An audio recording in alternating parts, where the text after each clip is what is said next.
আমরা চাই না যে যারা শিক্ষকর্মীরা আছেন তাদের বিরুদ্ধে কড়া পদক্ষেপ নেওয়া হোক, কারণ কোনো রকম এরকম অহিংস আন্দোলনে আমরা ছিলাম, হিংসাত্মক কিছু ঘটানো তেমন হয়নি, ধ্বংসাত্মক তেমন কিছু হয়নি। আমাদের মঞ্চ বা আমরা সংগঠন হিসাবে কোনো রকম হিংসাকে আমরা প্রশ্রয় দিই না।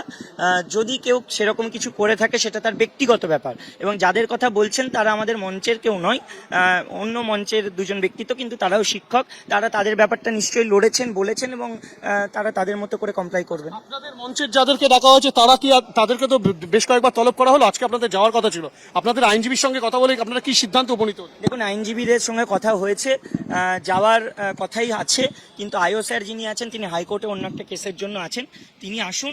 এদিকে আইনজীবীদের সঙ্গে কথাও চলছে, তারা আসলে তারপরে পদক্ষেপ নেওয়া হবে। বাংলা হান্টের আরো খবর দেখতে নজর রাখুন। বাংলা খবর মানেই বাংলা হান্ট।